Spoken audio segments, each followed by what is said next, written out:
my fellow Americans, and the people who brought me to the dance, Delawareans. I see my buddy Senator Tom Carper down there, and I think Senator Coons is there, and I think the governor's around. And is that Ruth Ann? And that former Governor Ruth Ann Minner. Most importantly, my sisters-in-law and my sister Valerie. Anyway. Folks, the people of this nation have spoken. They've delivered us a clear victory, a convincing victory, a victory for we the people. We've won with the most votes ever cast on a presidential ticket in the history of the nation. 74 million.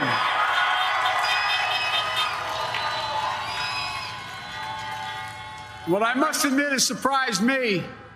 Tonight, we're seeing all over this nation, all cities and all parts of the country, indeed across the world, an outpouring of joy, of hope, renewed faith in tomorrow, bring a better day. And I'm humbled by the trust and confidence you've placed in me. I pledge to be a president who seeks not to divide, but unify, who doesn't see red states and blue states, only sees the United States. And work with all my heart, with the confidence of the whole people, to win the confidence of all of you. And for that is what America, I believe, is about. It's about people. And that's what our administration will be all about. I sought this office to restore the soul of America, to rebuild the backbone of this nation, the middle class, and to make America respected around the world again, and to unite us here at home. It's the honor of my lifetime that so many millions of Americans have voted for that vision. And now, the work of making that vision is real. It's a task, the task of our time. Folks, as I said many times before, I'm Jill's husband. And I would not be here without her love and tireless support of Jill and my son Hunter and Ashley, my daughter, and all our grandchildren and their spouses and all our family. They're my heart. Jill's a mom, a military mom, an educator. She has dedicated her life to education. But teaching isn't just what she does, it's who she is. For American educators, this is a great day for y'all. You're going to have one of your own in the White House.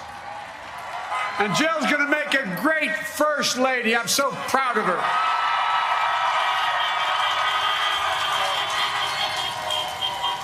And I'll have the honor of serving with the fantastic vice president who you just heard from, Kamala Harris,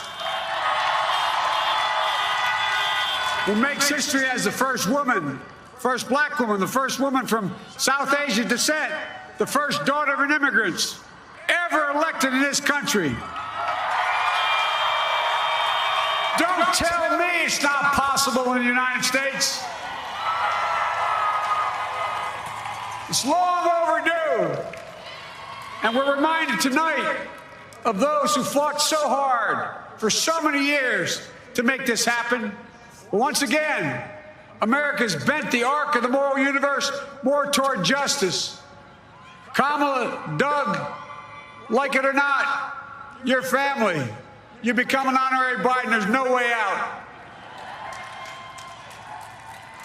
All those of you who volunteered and worked the polls in the middle of this pandemic, local elected officials, you deserve a special thanks from the entire nation. And to my campaign team and all the volunteers and all who gave so much of themselves to make this moment possible, I owe you. I owe you. I owe you everything. And to all those who supported us, I'm proud of the campaign we built and ran. I'm proud of the coalition we put together, the broadest and most diverse coalition in history. Democrats, Republicans, independents, progressives, moderates, conservatives, young, old, urban and suburban, rural, gay, straight, transgender, white, Latino, Asian, Native American. I mean it, especially those moments, and especially for those moments when this campaign was at its lowest ebb. The African-American community stood up again for me.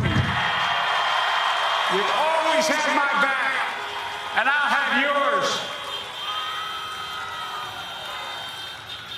I said at the outset, I wanted to represent this campaign to represent and look like America. We've done that. Now that's what I want the administration to look like and act like. For all those of you who voted for President Trump, I understand the disappointment tonight. I've lost a couple times myself. But now, let's give each other a chance. It's time to put away the harsh rhetoric, lower the temperature, see each other again, listen to each other again. And to make progress, we have to stop treating our opponents as our enemies. They are not our enemies. They are Americans. They are Americans. The Bible tells us, to everything there is a season, a time to build, a time to reap and a time to sow, and a time to heal. This is the time to heal in America.